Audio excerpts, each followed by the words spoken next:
Hey, Shalom, Thumb. Salakia, if I can figure out a way to merge the videos, I'll merge the videos. If not, I'll just do a part, two pieces to it. But for some reason,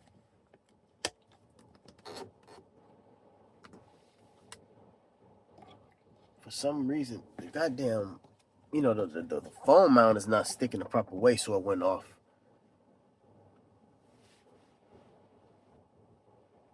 I be hating this shit, man. Actually, you know what? Since I'm not driving, I can do it like this. There we go. I'm not driving. Fuck it. Let me.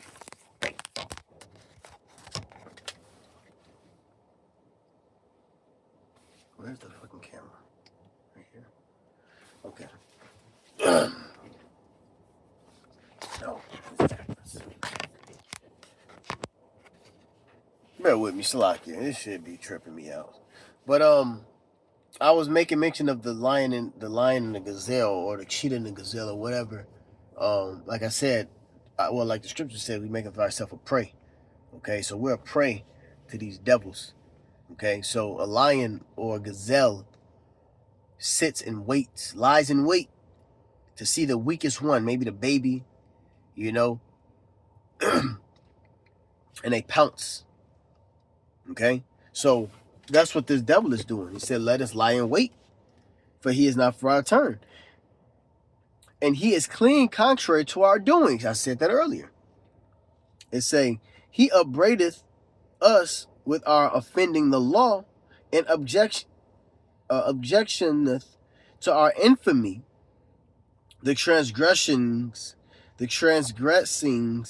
of our education. Okay, so Esau has his agenda that we're telling him, lift you up a banner, shake the hand that they go into the gates of the nobles. We tell them, hey man, your agenda, the evilness, the wickedness, Yahweh Shem Shah is going to come return and destroy you. You're going into chains, right? Your new world order won't work. All right,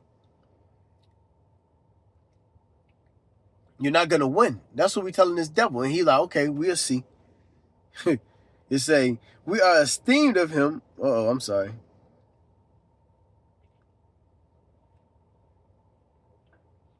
He professes to have the knowledge of the Most High, and he calleth himself the child of the Lord. He was made to reprove our thoughts. That's what we're doing. Okay?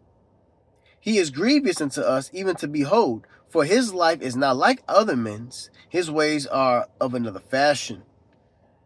We are esteemed of him as counterfeits. He abstaineth from our ways as from filthiness. He pronounceth the end of the just to be blessed, and maketh his boast that the Most High is his Father. And that's what we're doing. We're telling you, Yahweh Shem Shai got us. Yahweh Shem Shai is going to deliver us. Yahweh Shem Shai is going to take us up out of this captivity. You see? Yahweh Shem Shai is going to destroy Esau, Edom. You see? Yahweh Shem Shai is going to destroy Babylon the Great. All right? Your agenda, your new world order, your global microchipping is not going to work. We're clean contrary to this world. Hell, Haman the Agagite made mention of that in that letter that was sent to the 127 provinces. You see, he said that this is a malicious people that doesn't obey kings and so on and so forth. See, we're not finna obey the king when he say mandatory chip. We're finna go straight against that shit. We're gonna pray to Yahweh Shem Shai, and we're gonna wait on the Lord to feed us. So we're clean contrary to the new world order, and that's a fucking problem to the elites. It's a problem to them. You know? It says, let us see if his words be true, and let us prove what shall happen in the end of him. For if the just man be the son of the Most High, he will help him and deliver him from the hand of his enemies. Woo! So that's some big shit talking right there. So Esau is saying, all right, y'all saying y'all the children of the Lord? All right. Let's see if he defend you when we come persecute you motherfuckers. Let's see if he defend you when we put your head in the guillotine. Let's see if he defend you, you know, when we put you in concentration camp. Let's see if he defend you when we make the world turn against you. Let's see if the Lord will defend you, you know.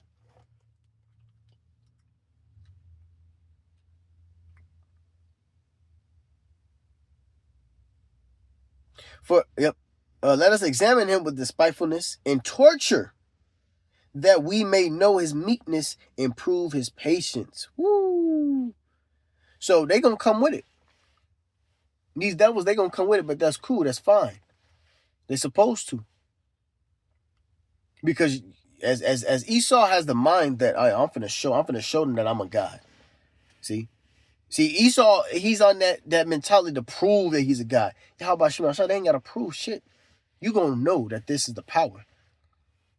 That's what we coming up. That's what we coming to. We're coming into the flesh is gonna try to fight the spirit, and the flesh always loses. You see? Why is earth and ashes proud? This devil is not gonna win against Yahweh Shema Shai. Okay? That's your faith, though. We gotta believe that the Lord is finna fuck this devil up, man. And it's coming soon. Okay? But the purpose, let's go back to the purpose of the lesson. The purpose that is the lesson from the jump is that there's going to be a time of persecution. There's going to be a time of hell where we're going to have that. We're going to have our faith at a certain level, that we don't cave into this devil. You see, that we don't cave into Esau's torture tactics, his rumors, his lies, his false witnesses. Going back to Nero, he blamed the Jews back in the ancient world. You know, it's hot as hell.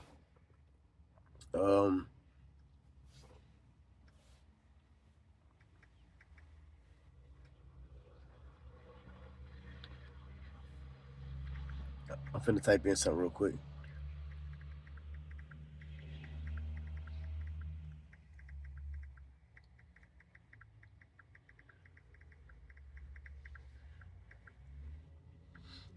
Let's see here.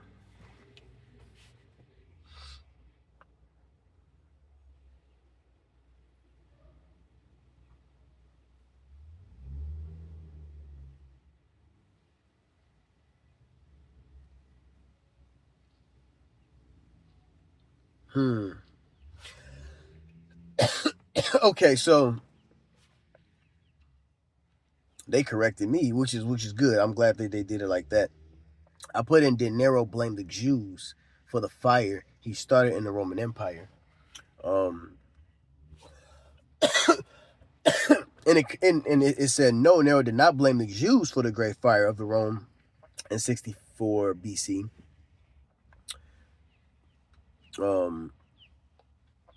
64 AD, pardon me. According to the Roman historian Tacitus, Nero blamed the Christians, which that's 100% more accurate. Because I said Jews, he didn't blame all of the Jews. He blamed the Christians. The Christians were the ones, the prophets. They were first called Christians in Antioch, right? So he blamed the Christians, okay, which those were the followers of what? Hamashiach. Christ anointed. We were Hamashiach. Do you say Hamashiach? Yeah, Hamashiach, anointed. Excuse me. Goodness gracious. You know, we were followers of the anointed. That's why they called us Christians. Okay. It says, Tacitus writes in Annals 15.44, that after the fire, to deflect suspicion from himself, since rumors suggest that Nero may have started the fire, he targeted the Christians. Nero fastened the guilt and inflicted the most exquisite tortures on a class hated for the abominations called Christians by the populace. See, while there was tension between Rome and the Jews population, especially leading up to the Jewish revolt in 66 AD, there's no evidence from the ancient source that Nero specifically blamed the Jews for the fire. Right, because he blamed the Christians. They said, would you like more context on early Christian persecution or the relationship between Rome and the Jewish communities at that time? So I was on ChatGPT if you didn't know. Okay, so I just asked a question, which I should have worded it about the Christians, which they corrected it. You see, so it was a lot. It was a lot going on, man. See, up in here, it just made mention of the feuding, the tension between the Jews and the Romans. But then there was another tension brewing up, which was with the Romans and the believers of Yahweh B'Shem Yahushai. And just like now, you see all of that today. You see all of that today, man. So that's how we know we're very, very close, because this devil, he's talking about opening up, speaking about the goodness, what was that act that he spoke about? Which that act is going to lead into Jacob's trouble. That act, the Insurrection Act, if I'm not mistaken. Okay, which that's gonna open the window up for martial law. That's gonna open the window up for a lot of things, man. Okay, so a lot of chaos is gonna start really showing itself, and we believe through the Spirit, it's gonna happen within this summer, within a couple of weeks, couple of months. Things is going down, but we gotta stay watchful, stay prayed up. As the Elder Apostle Rachaz says, keep your medicine strong, which is prayer. You know. Because we're going to face things that, as the scripture says, there's going to be a time like no other.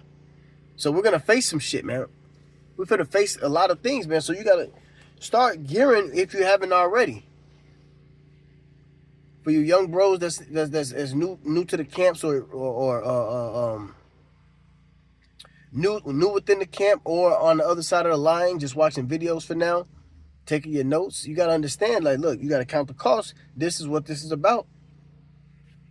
You see?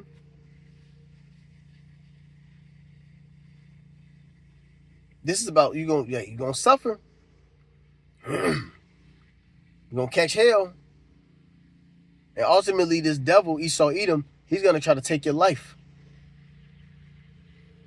That's why we need Yahushua. That's why we need and to believe in Yahweh B'Shem Yahushua.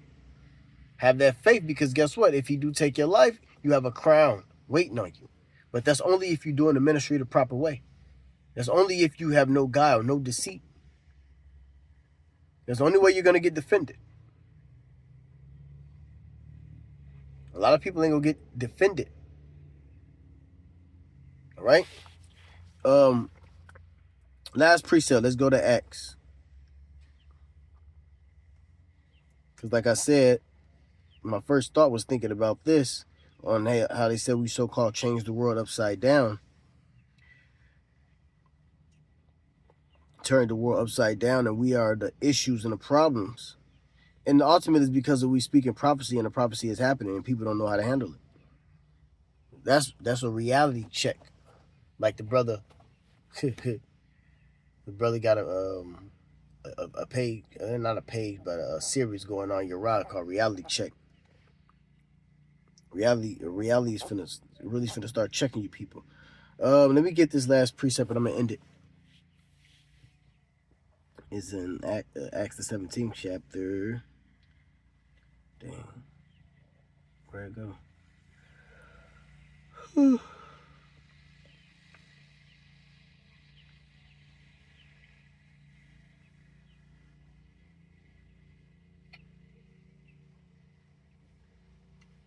Slocky, give me 1 second. I'm looking for this precept.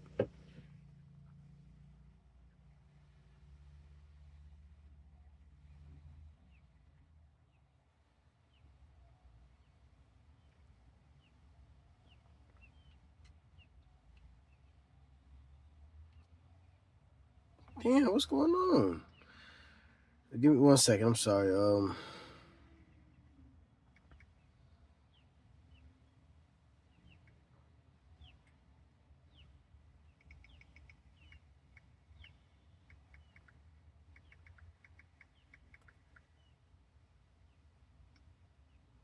Here we go.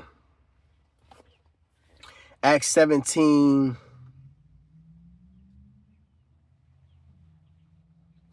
I'm going to start from verse 1, and I'm going to read into it. I'm going to just speed read until I get to my point. Acts 17:1. Now when they had passed through Amphipolis,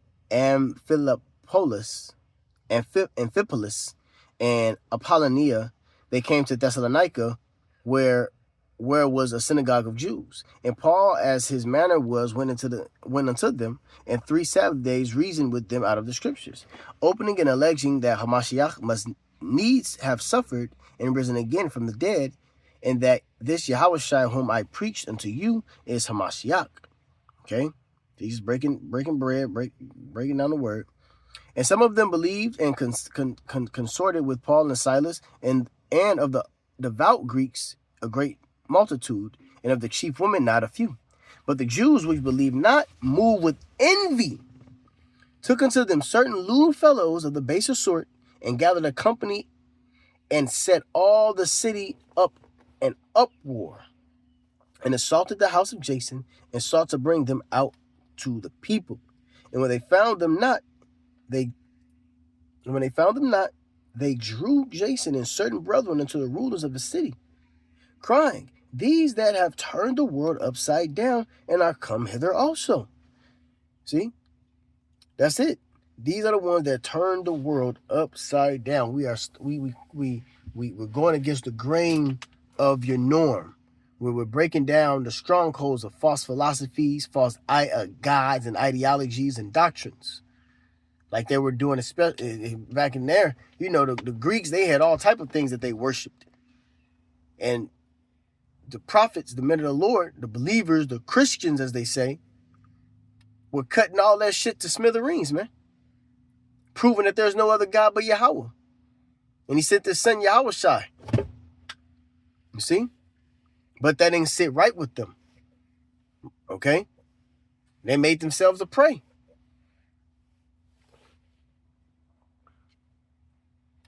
It say, whom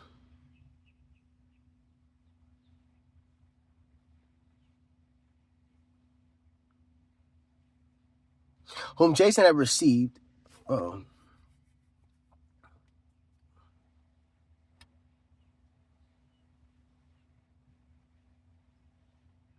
Okay, yep. Verse 7, I'm right. Whom Jason hath received, and these all do contrary to the decree of Caesar, saying that there is no other king, one Yahushua. And that's what we doing. There's only one king, and that's Yahushua, man. You know? And that didn't sit right with the Romans or the fucking Jews. Because a lot of our people going to give us up. Fucking faggots. All right? They're going to give us up. Just like they did with these brothers here. And they troubled the people and the rulers of the city when they heard these things. And when they had taken security of Jason and of the others, they let them go. Okay, that's it. Yep. So we're going to be to blame. All right? We're going to be to blame for telling you that Buddha ain't real. We're going to be to blame for telling you that Islam is horse shit. We're going to be to blame for telling you that the Lord is coming back with his holy angels to destroy this place and simultaneously picking up his hopeful elect. We're going to get blamed for speaking righteousness. I'd rather get blamed for doing righteousness than wickedness, man. You know? So, Lord willing, it was edifying. Like I said, I may have to just do part 1, part 2, and I will just merge the videos together. You know? Just be mindful. Stay prayed up. Be mindful that this is a fight. You know, that we gotta keep swinging until there's no swing left. Okay? Until Yahweh Shem outside returns with the holy angels to deliver us about this bitch. All right? But the sufferings and the hell and the persecution, that's coming regardless. That's coming. So you gotta wrap your mind around it. Pray, believe, have faith that you will be delivered. And with that, I'd like to give all glory, honor, praises to Yahweh, Ba'ashem, Yahweh Shai, Ba'Hashem, Racha, HaKodash, Barakatam. The bottom to my apostle, Great Millstone, say, taste the acumen of the four corners, pursuing truth and sincerity, love, diligence, respect, fear, and trembling. Shalom, Baba.